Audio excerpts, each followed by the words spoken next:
Man, you need to buy yourself a gun. What? A gun. What? Like a handgun. For personal protection. If somebody tries to mug you. What? What if your government tries to throw you in a can? What? You're gonna want a shotgun. Oh. What? An automatic rifle. And a lot of ammo. Good? We're all set to riot. Buy a gun before you lose your Second Amendment. Buy a gun. They'll burn you out like a Waco. They'll stick your ass in a camp. Jackbooted cops in riot gear, gonna kick your ass and laugh. The revolution is on its way. Better lock and load your AK. Buy a gun, buy a gun, buy a gun, buy a gun, buy a gun, buy a gun, buy a gun before you wish you bought a gun. Buy a gun, buy a gun, buy a gun, buy a gun, buy a gun, buy a gun before you wish you bought a gun.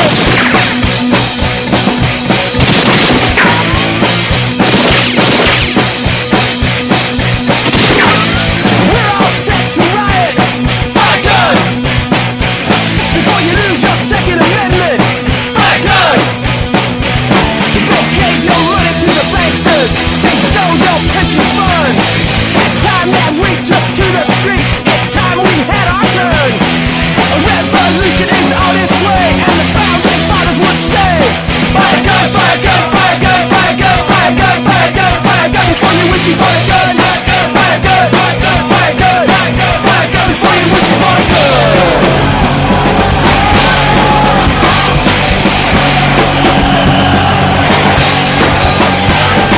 Riot in the streets. Revolution's not clean and neat. You gotta riot in the streets. Revolution's not clean and neat. You gotta drag them through the streets. It's Tuesday. It's live. This is PrimerTime. My name is Michael. I'm Nick. Welcome to the What's the St. word, dude? Patrick's Day edition. Buy an Irish gun tonight. Buy an Irish car bomb if you got some cojones. I believe that's a drink, so we're only advocating the liquid form. Yeah. No explosives tonight unless you're really, really good with them or something. Yeah, So how you doing? I'm doing okay. The air is starting to get warmer. The ground is starting to turn a very St. Patrick's shade of green, and there's no snow on the ground anymore. That's really nice. That means grass is growing, so lawnmower purchases in your future. And, No, thankfully enough, no. Yeah, it's in my future, unfortunately, I think. I got to get a new ride on. The old John Deere has died on me. Oh, you had to put a bullet in it, huh? No, it took care of it itself. Thank you very much. That's good. But it's okay, because my yard is underwater still, so. Oh, you're trying to play Atlantis. Honestly, the ditch in front of my house has had water in it consistently since November. Wow.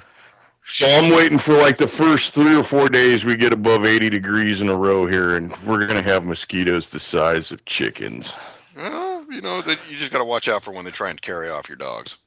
Yeah, no kidding. They'll take probably about 40 cc's of blood at each poke. So. Well, I do remember moving in a certain maternal unit into Corpus in the middle of frickin' July, and that was mosquito season.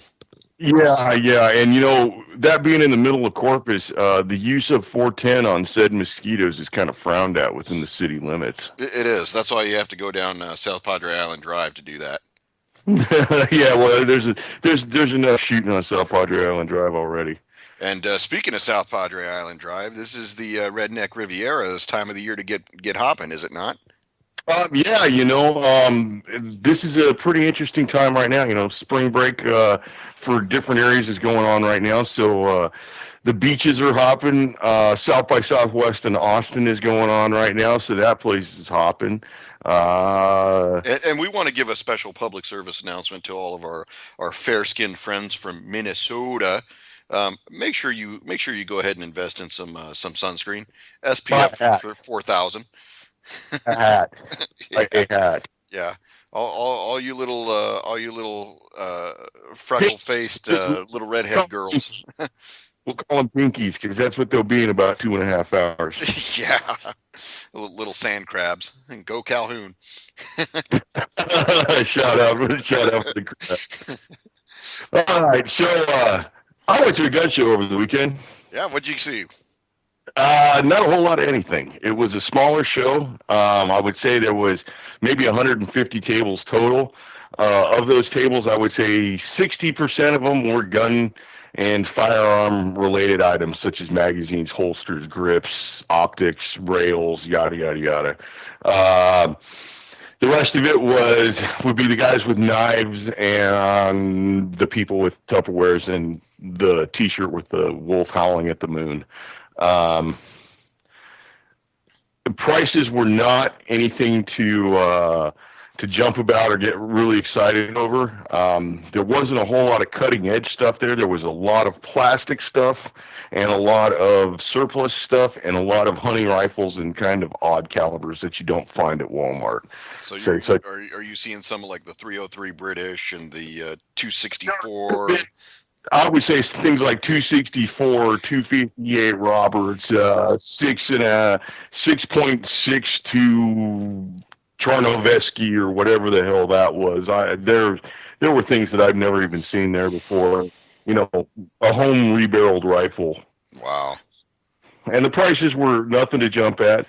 There was something that I saw, and I almost went back to go get it the second day, but I have a feeling it's going to be at the next show in about 2 weeks. So I may get it then, but it's an Inner Arms Ivor Johnson TP22, which is a fairly accurate copy of a Walter TPH22, which was kind of like a PPK but very small and in 22 long rifle. Oh. Well, and there was a guy who had one for about $275, and I'm thinking if I could get it for $225. $250, I'd be doing okay on it. Yeah, you know, worst you can do is offer the guy cash, because cash, we know, is king. I'm fresh out of goats and chickens to offer people and trade for firearms in these days. Well, you're not going to be able to spend any money when Sharia comes to Kansas, huh? Real law, beheading people in Walmart when they're buying granola bars. Let's talk about Sharia law. The one of the tenets of Sharia law is that it bans gambling. Is that correct? You'd have to talk to somebody who's a lot more knowledgeable about it than I. I've only seen the business end of it. So, but you, as kind of an interloper in the whole mess. Oh yeah, you know, it's funny because they frown upon things like gambling. They frown upon things like usury and such. And a good joke we got out there for our PrimerTime fans is, Michael, what's the difference between an American woman and an Afghan woman? I hesitate to say I don't know. Okay. Well, for those of you who don't know, most American women go out and get stoned before they commit adultery. Shout out to all the legalization states out there. Yeah. So, Michael, do you know what the Afghan version of TNA is?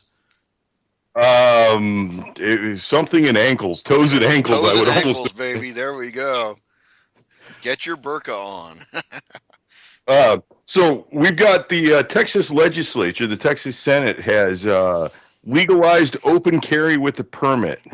Oh, so that's not really open carry when you think about it, is it not? No, it's totally not constitutional carry because it is the concealed weapons permit that is going to be the ticket to ride, so to speak. Yeah. So the big push was to restore Texans' constitutional rights as long as you pay for the permit. Right. And it's not just the permit. It would be a permit, a background check, a class, usually the 2-hour variety that's at the Golden Corral, so it's the extra long buffet. I believe the concealed weapons class now is an 8-hour deal in Texas. Ooh, yeah, things have changed. Yeah, it's not now, but Texas is also a state that recognizes other states' permits. So there are people in Texas who have a Utah concealed carry permit, which can be taken over the internet. Right. Can be taken over the internet and for a small fee, even if you are not a Utah resident. Yeah. So the good thing is that you have places like Virginia, and there's no permit required to open carry. We are the true open carry.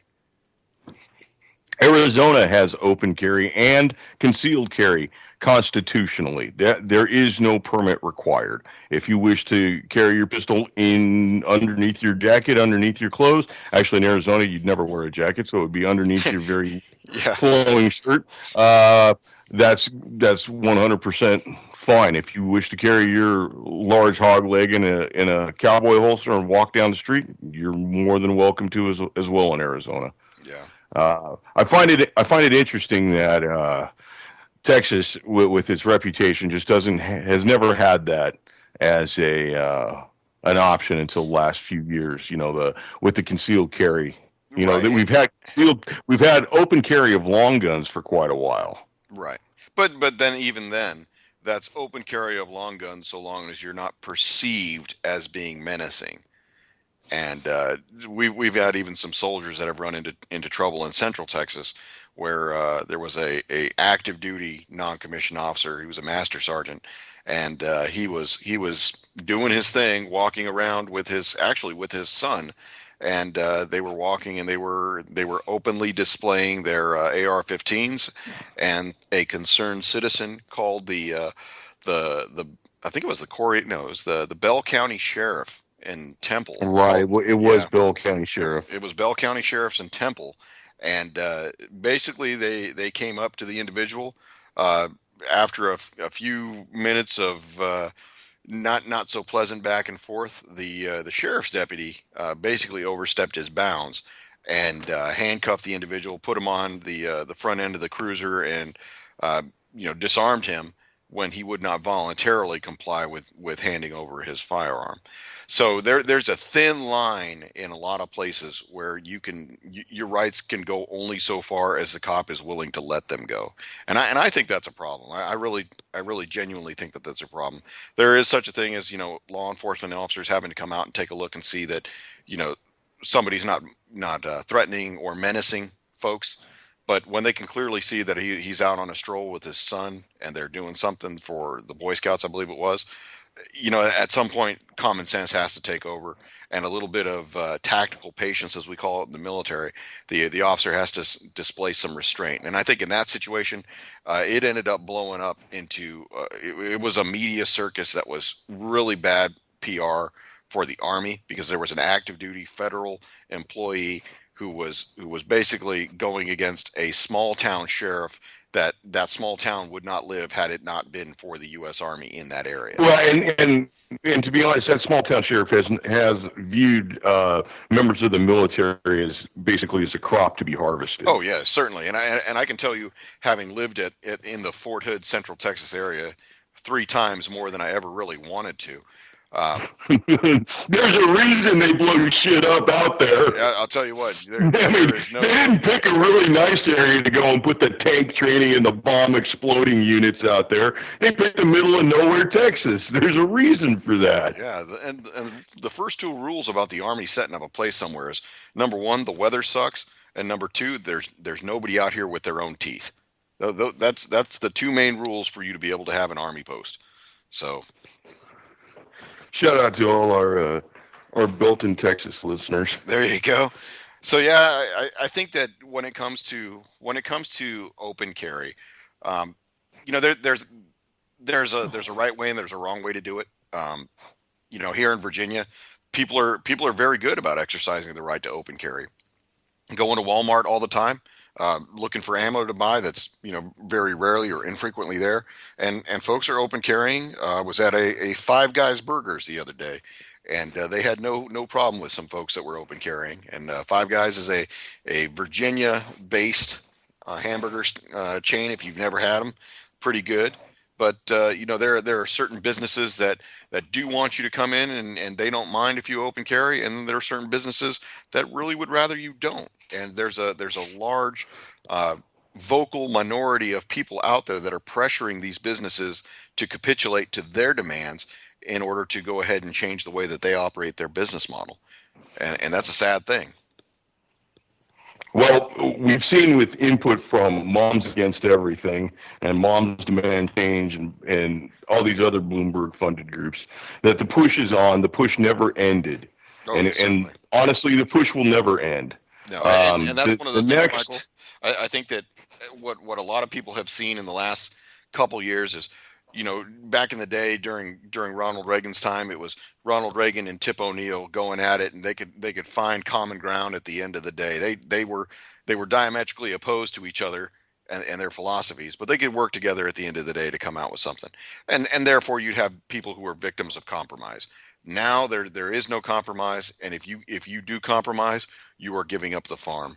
So I think that there's a lot of folks out there that realize that if you do give an inch, you will really give up a mile. And take a look at what happened with the Obamacare verdict out of the Supreme Court. Hey, they say it's not their job to protect the citizenry from their own stupidity of action. So there you go. No, they'll just tax the hell out of you for it. Certainly. So, I think that there's quite a bit of folks out there that are now starting to slowly realize that it's not just the narrative of the moms against shaving their legs that are going to go out there and go after your ability to own a firearm. Well, Nick, the hackneyed arguments aren't bearing out anymore. I mean, one of the things they like to trot out is the correlation between the number of firearms owned and the amount of firearms crimes committed. Number one, what makes a firearm crime worse than any other crime? Well, if you listen to Michael Bloomberg, it's not as dangerous as knife crime. It's the sole reason why he didn't ban kitchen knives after a Ukrainian immigrant stabbed 8 people in New York City subway a couple of years ago. Banning knives, okay, all right. Knives and 16-ounce sodas and 7-round magazines. That'll solve everything. There you go. So that's like I said, there's a lot of opportunity that are people that are in positions of power. People who have been either A, elected, or B, in a government bureaucracy that were not elected, that are now going forward in every avenue they can to usurp your rights as a legal, law-abiding gun owner to do what you'd like to do. And an ability to push an agenda is really the big problem I have with it. Yeah. Well, here's the thing. So, I don't know if you were privy to the president's speech the other day referring to guns and firearms ownership in America. Is this the one where he said that the children buy machine guns in schools?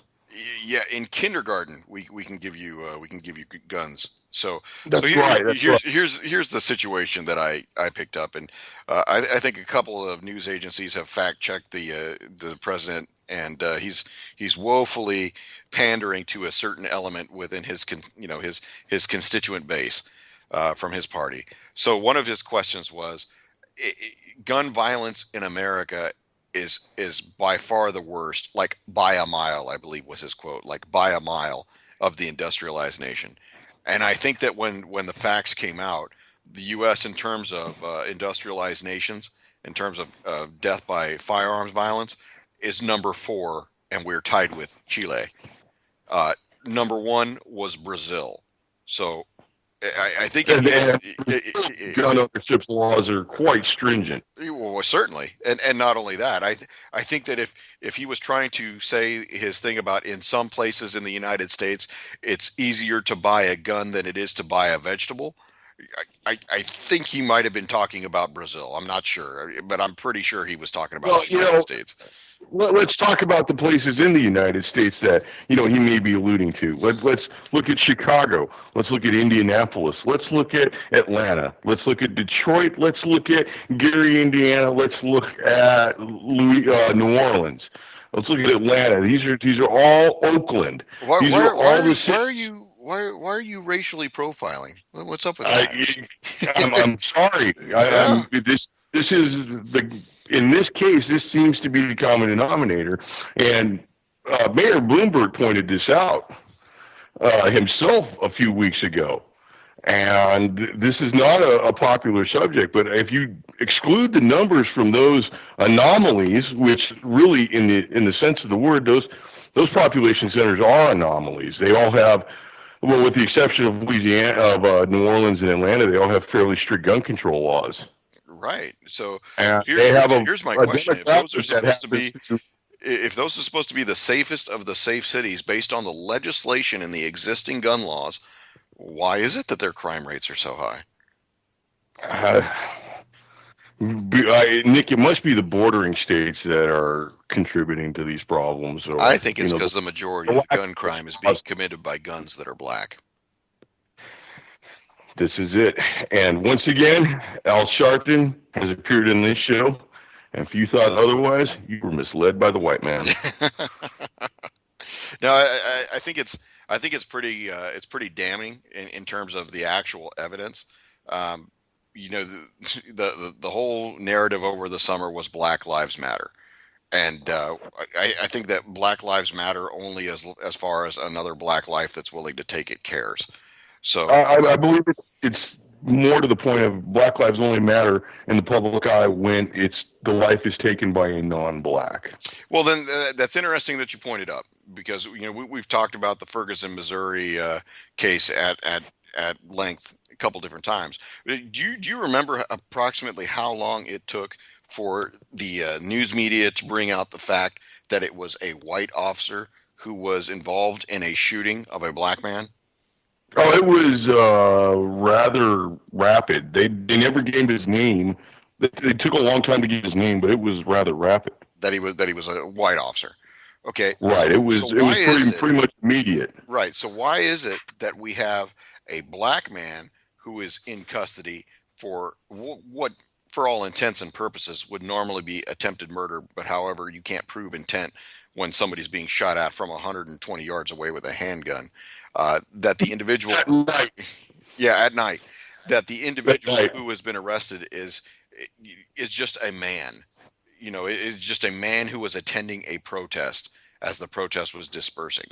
So where's the equality? Where's the equity? Where is the equal rights and the affirmative action in terms of naming names? Well, it's interesting you bring that up. Okay, and you've just made the stated the facts that it was basically two headshots at night from 120 yards with a handgun. Right. I've known U.S. Army officers that couldn't make two headshots on a paper target 25 meters away in the middle of the day. So yeah, that's 75 feet. That's about 25 yards. Yeah. So that kind of stinks. And then I haven't seen the accused's alleged weapon yet, but for fuck's sake, I totally wouldn't be surprised if they bust out some high point. Well, it's a funny thing. I saw on a news outlet just before we went live that the individual involved in said shooting is now recanting his story through his lawyer and is claiming that he had never admitted to firing a weapon, as the protest was breaking up. So this is an interesting story. I think that it will be lost in the next news cycle because there's an election in some other portion of the world that is really going to control what happens in our country for a while. A starlet may exit a limousine without underpants. Yeah. Well, God bless him. So I regarding the president's speech, though, something that really grabbed me was he made specific references to handguns. And if we've got one message tonight, it's buy a handgun. Oh, certainly, because they won't be around for very long if these guys get their way. And I think that's really what they want. And if you look at all the nations that do have some sort of gun control law, they mainly affect handguns. And I mean, Canada, our neighbor to the north, which could be considered gun-friendly to some point. I mean, there is civilian ownership of firearms and of handguns in Canada. But the handguns that are, they've got several different categories of handguns, but the handguns that are not allowed, not restricted or prohibited or anything like that, because they have different categories that prohibited people can actually get. So that doesn't make any sense to me. But the handguns that are not allowed are the handguns with short barrels, small handguns. Right. And that is because they don't want people armed when they can't find it. Well, yeah. I mean, that goes without saying. You got places in Canada. I've got a few friends of mine from my old NATO days. I've got a few friends of mine who are Canadian Army, and they told me basically in order for them to use a firearm, they have to go to the local police department, call them ahead of time, let them know that they want to check it out. Where they get to where they're going to be hunting or shooting, they're going to call in, check in. They're going to call when they're ready to leave, and then they're going to turn the weapons in a certain amount of time. And that's I don't know where in Canada that is. I've got friends that the weapons they own, they're in their possession. They're not. Yeah, this is in Quebec. So this is a friend of mine. That could very well be. Quebec is well known for exporting mental illness to many parts of the world. Yeah, certainly. So that's a whole new level of gun control that I don't think that many Americans would be favorable in terms of having something like that happen in our country. And that's really the gun control that they're actually pushing for, the handgun ban. Right. So they banned the import of the M1 Garands or something because they may fall into gangster hands. That's the attention grabbing topic. Yeah. What they're really after are the handguns. Yeah. And like I said, and that's the old Hillary Clinton State Department, another bureaucracy that was not elected, that is basically controlling how and when you get to have firearms, brought into this nation. So if you can't win one way, they're going to go another way. So that brings us up to our next attack and assault on the Second Amendment rights of American citizens is Representative Elliot Engel, mein deutschen Freund from Brooklyn, has introduced legislation into the House of Representatives that seeks to ban the 5.56 that the ATF wasn't able to do on their own. So if you know anybody with a good German last name is of Ukrainian and Russian descent, you kind of get where they're going with that. It fits into that select subgroup and subculture of the United States that appears to wish to take away your rights and give away your money at the same time. Yeah, it's the same cabal that wants your guns every time. Those damn Irish! I'll tell you what. There's a reason they called it the paddy wagon. All right, so in the continued assault on not only the firearms industry and your firearms rights, but in an assault on the culture, we had an interesting occurrence in New York City the other day, and it appears that a fake gun shop was opened with the intention of embarrassing people and creating some sort of social public statement. So you got some information on that? Yeah, so this actually comes out of Breitbart, and a couple of things come to mind right off the bat. So this is a what we would normally call a front or a shell company that's being set up to under the auspices of conducting business. Basically, their motive is to shame people that are first-time guns, they're first-time buyers of guns and firearms. So during the course of, a couple sales or attempted sales, the clerk will go out and throw out comments about, this is a 9mm. It's very close, and you can keep it in your purse, just like the lady who did in Walmart, and her 2-year-old pulled it out and shot her. Comments like that, or this is an AR-15. This is one of the ones that Adam Lanza used to kill 20 kids at school. Bam, gone like that. So this actually brings up a couple of questions. Like, number one, who is the FFL owner or FFL holder who allowed his firearms inventory to be handled by somebody who is not who they say they are? Exactly. That's the biggest question. That pretty much leads me to think that if there's not somebody with an FFL that did that, this is another violation of the law because, well, frankly, in New York City, the AR-15 in pretty much every one of its iterations is not available for sale. Right. So my question is this. So if we've got the president saying that this is, guns are easier to buy than vegetables, okay? How the same must go for FFLs. So, it's easier to get an FFL in some places than you can get a healthy meal because And we obviously realize, both of us know, that it's not that simple to get an FFL. it is not. So, but Michael, what this did kind of bring up to mind was you're aware of the Washington D.C. or the District of Columbia ban on 30-round magazines, which are mistakenly called high capacity magazines when in fact They're they are standard capacity. standard capacity magazines for an AR-15. David Gregory, who was an MSNBC host, waived a illegal 30-round magazine in his Washington D.C. Interview, and the chief of police for Washington D.C. had declined to prosecute due to the basic Celebrity status of the lack of a perpetrator. criminal record, and the intent to be informative vice criminal. So you have a select group of individuals who, no matter what they do, will not be held to the same legal standard as you or I, and certainly because they don't share the same opinion in terms of firearms.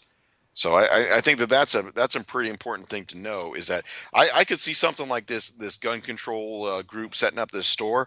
I could see this coming out of Arizona, where it would be a former congressman's husband who would be doing something like this because he had his days in the sun going to Congress, and then trying to do what we would call a straw man purchase of a firearm which he intended to in turn give to someone else. And this is true, and something that Mark Kelly, a husband of former Congressman Gabrielle Giffords, declines to mention in his many anti-gun rants, but he was originally denied his purchase. His very first attempt to purchase a pistol in this last little round of showmanship that he put out was denied because he had an out-of-state license. Ah, yes. So the background check system actually works. He was denied. Right, but that's really what they want. They want to deny. Yeah, you won't see that come to the forefront because it doesn't match the narrative. And the narrative is that it's just so easy to get one of these firearms that anybody, a caveman, could do it. Thank you, Guy. Now, seriously, if we've got a problem that vegetables are easier to collect in the United States, or more difficult to get in the United States than firearms, we've got a serious problem with the vegetable delivery system in this country. And to be honest with you, that's a much more pressing issue than firearms. If we can't get vegetables everywhere, we got some problems. Yeah, certainly. So, like I said, Mark Kelly, he's about as dirty as they come, because he's got the agenda that he's pursuing. And he's not only does he have the agenda, but he's got the perfect platform to launch it from, which is Chad Cathy. And I'm sorry, that may seem less than caring and loving, but that's what she is. If you watch any interviews with her, I'm sorry, the poor lady is brain damaged. She has been shot in the head. She's got some issues, and to be honest with you, I can't take anything that she says 100% with factual intent, just because I know what a brain injury does, and to be honest, what she says is being piped into her. Yeah. Somebody's telling her exactly what to say. Maybe she gets more pudding if she says it. I don't know. But and that's the sad thing too, is that you got to figure the guy that tried to kill her was what? He was a avowed leftist. So. He was a member of her synagogue as well. But I mean, beyond all of that, she's being exploited for this as well, because she is damaged. She is a damaged person, and she's being used for her status by another a political group that has an agenda. There's no difference in pimping her out and the little street urchin in Mexico that's got cigarette burns asking you for money for chicle. Right. Exactly. There's really no difference. Just what kind of clothes they're wearing. Yeah. Well, I tell you what, Michael, I'm tired of talking about the nonsense. Let's talk about something that's more pressing. So you went to the gun show. and I made a purchase. Let's hear about your purchase, dude. Okay, so we've gone over this the last couple of weeks. So we've gone over the 300 blackout, and I've decided to go ahead and purchase to purchase said caliber, and I've really came across a couple of different arms companies that are out there doing they're not really doing the manufacturing, but they're doing the marketing, they're doing the sales, and I was able to pick up this past weekend a 16-inch barrel that has got the gas port set for pistol length on a 300 blackout, as well as a upper receiver, and both of those I picked up for $200, and then also using my military discount through Brownells, good folks, I was able to pick up the remaining parts for my lower receiver to go ahead and get that complete. So I will be probably within about 3 to 4 weeks putting together a 300 blackout rifle and shooting some steel targets here come the early days of spring. Well, we did have several conversations about this since our last on-air rant about this, and you did do a fairly decent job of convincing me. Yeah, and like I said, I think that I have to give you proper respect on that one because you did do your work and you did present a sellable argument to me. So I will give you credit on that. Yeah, I have been known to sell ketchup popsicles to women in white gloves. That is a skill. Yeah.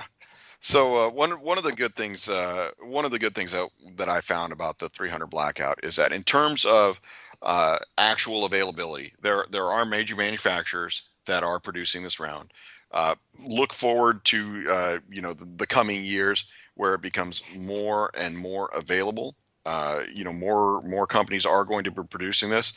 You can find this round anywhere from $1 to $1.50 all the way up to $2 per round, depending upon the load. It is able to be fired both subsonic and supersonic, so you can fire this round through a suppressor so long as you go ahead and do all your paperwork with the ATF, get your stamp through the NFA, and you can go ahead and run a can with that. So if noise is a big concern, for our shooting sports, firearms do tend to be loud. I've got an R8 that's very loud, and you damage your hearing. That's one thing that's really hard to get back. 5.56 is really loud. It is, and then with a 300 blackout, basically you're firing a 308 caliber bullet through the appropriate barrel. But the biggest thing is that when you're building this, you can go ahead and build the AR-15 the same way that you would build it for a 5.56, and the only thing you have to do is change the appropriate barrel to your upper. And see, that's really the big selling point right there, because if you had to get a new bolt carrier group and a new charging handle, well, that's an expensive portion of the rifle. Yeah, that's, certainly. You're gonna in the $100 plus range for both of those together. Yeah, and you're gonna look at anywhere from the 6.5 Grendel to the 6.8 SPC. You're looking at having to get a different bolt carrier group, bolt specifically. For the 300 blackout, it uses the existing materials that you would have for a normal 5.56 build, and that was one of the large selling points. I came into some parts a while back and really just was thinking, man, I'm just going to have to build another 5.56. And then when I saw this, I said, you know what? Let's go ahead and let's take a look at it. And performance wise, it doesn't match a 7.62 by 39, but it comes pretty close. And being able to set up a 30 caliber AR instead of having to go out and do an AR-10, to me that's a big deal. I agree. I'm still not all the way sold on the availability of the ammunition. Yeah, and that's one of the key points that I brought up to you, was that because the 300 blackout is based on the 5.56 or 223 Remington cartridge, you're able to go ahead and take a bunch of brass from 5.56 that you may have already shot. You are able to actually trim that brass at the shoulder, and once you run it through a sizing die, you can turn that 5.56 into 300 blackout. All you have to have on hand is a way to trim the brass, whether it be with a zip trim by Lyman, or whatever Lee products that you use, if you do use Lee. I've seen a couple YouTube videos where folks were actually using the $35 3-inch saw from Harbor Freight, House of Chinese Tools, and trimming the shell casings at the shoulder. They had the $5 digital caliper, checking for shell length, and then they would go ahead and run it through their sizing die, fill it with the primer, the powder, and then go ahead and get the overall length to make sure that it was within SAMI specs, and 5 minutes later walk and be able to shoot it through a 300 blackout barrel.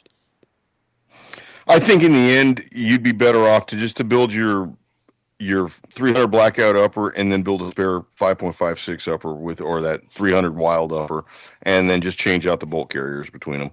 Yeah, I really think that'd be the smartest way to go in your shape. But like I said, I was able to pick up some parts to build this one out, and I figured, what's better than one gun?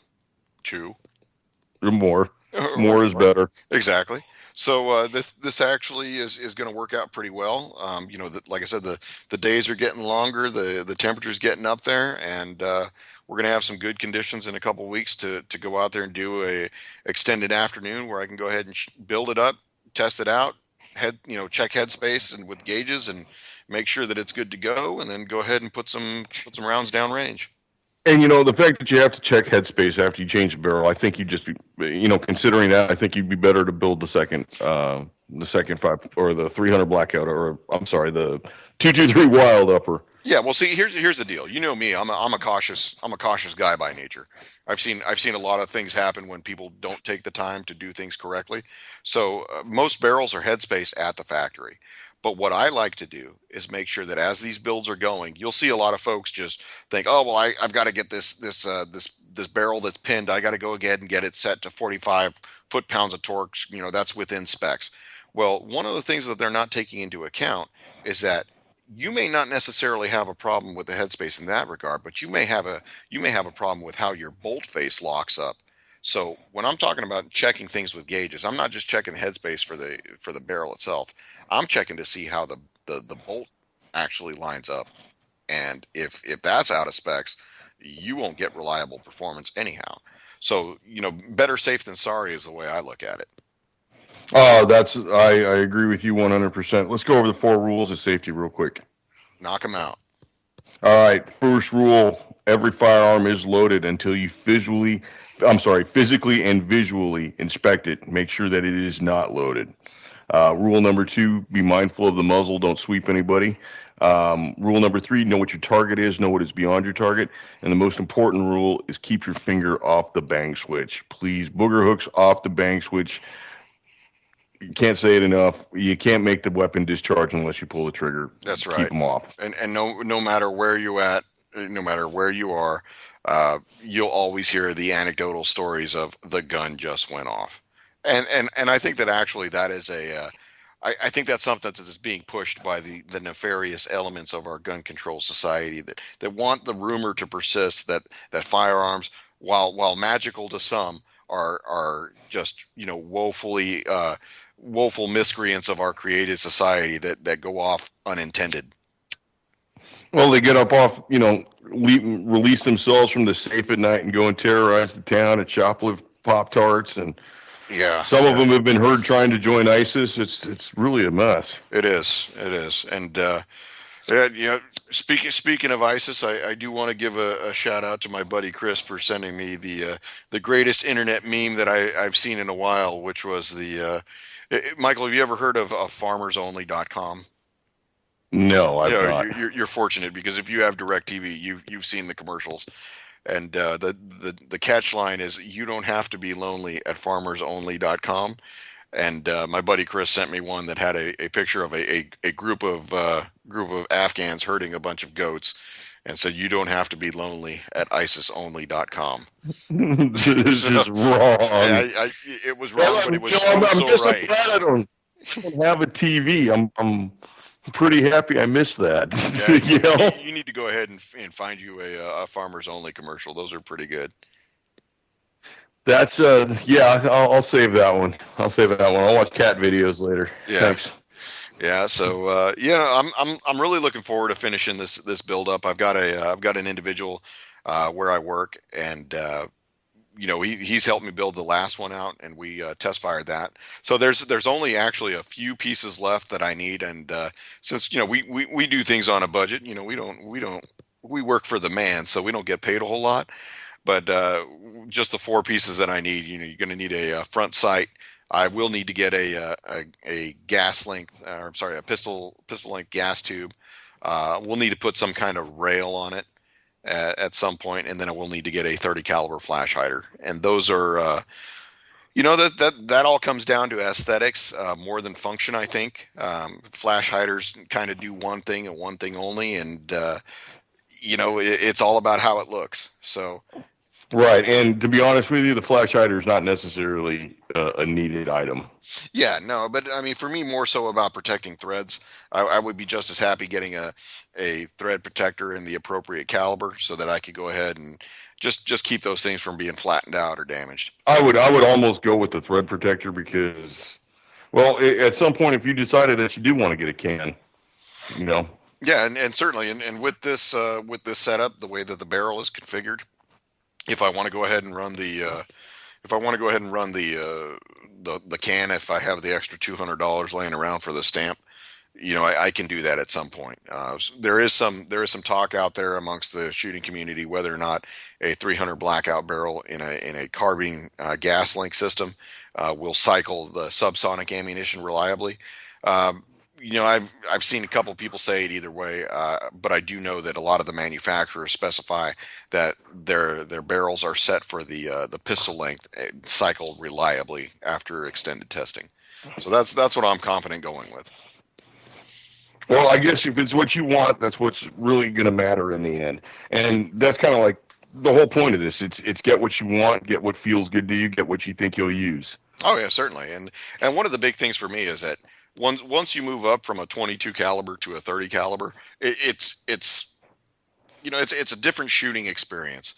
Moving into going up from 7mm Remington Magnum, while valuing my shoulder and moving into the 8mm Mauser category, that was a life altering event because I realized that I didn't have to punish my shoulder in order to do the shooting sports.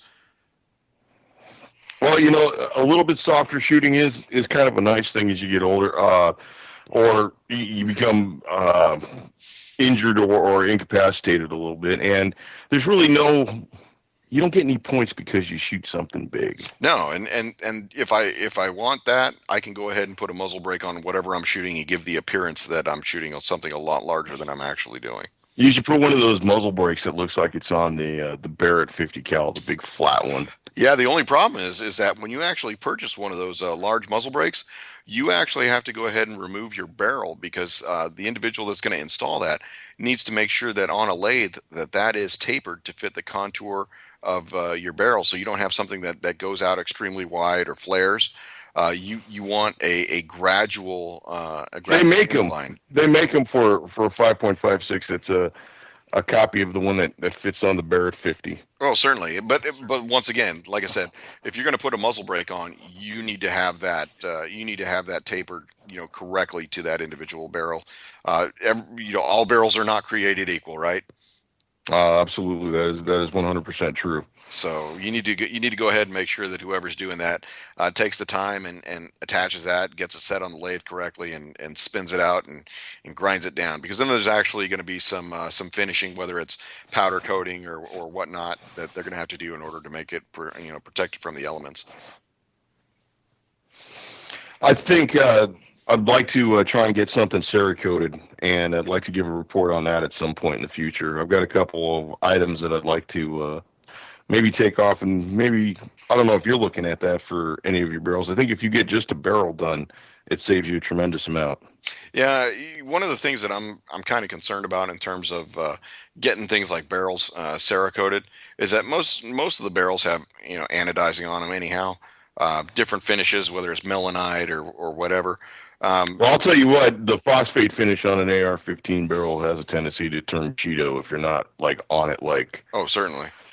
White on rice, Yeah, if you put a barrel cap or a muzzle cap on an AR-15 and you have any bit of moisture in the area, you're going to come out and it's going to look like a Broncos fan. It's going to be orange. Yeah, it's I like to call it the Cheetos disease. It's kind of dusty, kind of orange, and makes a mess on your fingers when you pick it up. Yeah. Well, that's one of the things we always stress, and where I'm at, I haven't had a full summer out here yet. I had about a half of a summer, and it did get pretty humid. So I think we would be remiss if we didn't talk about proper care and maintenance of your firearms real quick. Uh, After you shoot them, clean them, and then wipe them down with gear oil. Welcome to Texas. Yeah. We went into that a couple weeks ago, and like I said, there's a general lull in the shooting sports between end of hunting season and whether it's spring hunting season comes back up. Some people just set stuff in the gun closet and just kind of let it sit there. I know a few of my friends in Germany are of the belief that once they shoot something, they won't clean it again until they shoot at something and they miss. Right, and recently that happens to be a whole lot of AR-15s. Yeah. Well, and like I said, a lot of folks that I know don't tend to hunt with AR-15s. Those are more of target practice, home defense kind of firearms. But you do see everything from the 458 SOCOMs. You see the guys, the 6.5s, the 6.8s. And I've never seen anybody shoot 458 or 455 or 458 SOCOM in real life. No, I've seen it for sale at shows, and I've seen built rifles at shows. I don't know anybody who has one or anybody who's ever shot it. Yeah. Well, I mean, I know a couple guys who have had them and built them, but then again, these are guys who are members of armed forces shooting teams. So, they have the range time to go ahead and justify that kind of purchase. That's another one of those that's a insanely priced round, and I don't know if that's necessarily in my budget, my buying range. Yeah. Well, I don't think that I'll be putting anything into that, into that caliber anytime soon. I'm pretty good with expanding into the spots where I've talked about, and maybe supplementing the few other calibers that I have. Mainly right now, it's about going and buying ammo and stocking up, because I think that, as we've covered earlier in the show, that there is that element that's out there that no matter what, you take one moment's breath, and they will slip in with some kind of measure to go ahead and restrict your ability to buy guns or ammo. Well, I'm going to tell you, if you're not out there actively looking for a pistol, I would hope to God that you've already got one. Me, I'm not actively really looking for anything except for that SIG 938. That's really kind of got my interest peaked. Yeah, and when I did look at the local gun store out here, what I think I gave you a quote of $817 what they wanted for it out here. Right. They didn't have one at this last show that I went to. Like I said, the cheapest I've seen one of those online has been $4.99 at Palmetto State, but unable to add to cart. Yeah. And rest of the time they're 600 plus. Yeah, I did buy a AR-15 fire control group from Palmetto State. It was the only thing that I was able to get into the cart, but that was because it was on sale for $29. So Palmetto State is actually, I think in the last week, they are starting to catch back up on some of their inventory. It's not like it was in the end of January where there was absolutely nothing. But you almost have to look every day, and there's nothing wrong with looking at gun websites every day. Absolutely not. There's nothing disgusting about that at all. I'm also thinking more along the lines. I'd like to get a 30-30 lever action. So are you going to be getting the Hornady lever revolution with the Zombie Max tip on it? Probably I might get a box or two of those, but when it comes down to it, I'm probably just going to buy a whole lot of white box Winchester or whatever is bulk and cheap. To be honest, that round has had plenty of time to be experimented on and played with, and the plain round nose lead bullet that's comes with, or a plain old copper jacketed bullet, that works plenty well. Yeah. Well, I don't really see the need to get super spendy on the ammo for that necessarily. Yeah, because you can get super spendy on the pre-64 Winchester Model 94. Yeah, and I'm actually kind of more looking along the lines of like a Marlin, just because that kind of fits the budget a little bit better. Certainly does. There's not really a great big difference between the two, and to be honest, if it's got a JM stamp on the barrel, that's a pretty good rifle. Well, and a lot of folks have even offered up, Savage made some pretty good lever guns back in the day. So they did. I'm not particularly a fan of the aesthetics of the Savage lever action rifle. They're just a bit. I don't like the shape of them. I don't necessarily like the shape of them. Yeah. Well, I think that I've had very limited experience in terms of operating lever guns. I think in Germany one time I had an opportunity to buy a falling block rifle. I think that was two 1860s for me. So I passed on it, but that was the day that I actually picked up the side-by-side Baikal 12 gauge that is currently residing in your house. Well, I'll tell you what, that's probably a better buy, because while the falling block would be really neat, the chances are it's not going to be available in a fairly regular caliber. It's going to be something that's, once again, not for sale at Walmart. Exactly. And it's really going to limit the amount of liquor stores that I can knock over. Right. Well, because they're long, you know what I mean? It'd be hard to fit it underneath your trench coat or, your Raiders jersey. That's it. So, have you seen anything out there that is, besides that SIG 938 that's caught your eye, or is that pretty much what you're saving for? Kind of what I'm saving for. I mean, I did see that little Inner Arms Ivor Johnson TP22, which is a nifty little thing, but I don't know. That's it doesn't necessarily fit my criteria or my preparations, and I wouldn't necessarily carry it a whole lot. I've got something already that is roughly the same size, a Beretta 21A. I really, really enjoy those. And this is, it's just a different design. If the price was right, I'd probably get it. It would be something that would most likely be a trade bait in the future, or, after a little bit of use. Yeah.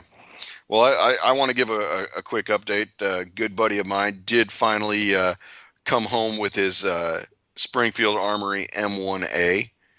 He's very excited about it. Got some pictures, and he's a happy guy. He took it out to the range the other day. I've yet to get a full range report, but he says the rifle itself is beautiful, and the pictures I've seen definitely support that. We'll have to get him on once he's got a range report to give us. That would be nice. Yeah, I'm looking forward to getting them out there. So, anybody that's been out there and made a good purchase lately, watch out for people pretending to be gun store owners who besmirch you for buying a firearm.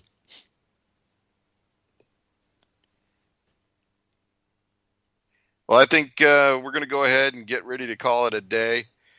We've got some good programming coming up on UCY TV. We got Prepper Chicks Live After Dark coming up.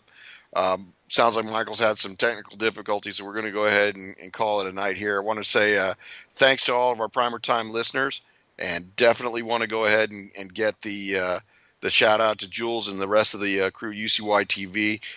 Definitely want to say a big shout to my buddy Chris, and say, hey, Michael, good to have you back for the last minute. Gee, I'm sorry about that. I don't know what's going on. Internet's dropping. Yeah, it's Skype, man. It's Skype. I don't know. Actually, this was my internet. It said reconnected to everything. Awesome. Well, Michael, I just went ahead and put it out there. We got Prepper Chicks Live After Dark coming up next, and we've got your opportunity to say your thanks and goodbyes. All right. Well, I'd like to give Jules a thanks. Great big shout out. Making UCY.TV available for everybody. It's a really innovative platform, and nothing like it out there. Stick around, and everybody do what the song says: buy a gun, buy some ammo, take somebody shooting, and always be safe. Thanks a lot, everybody.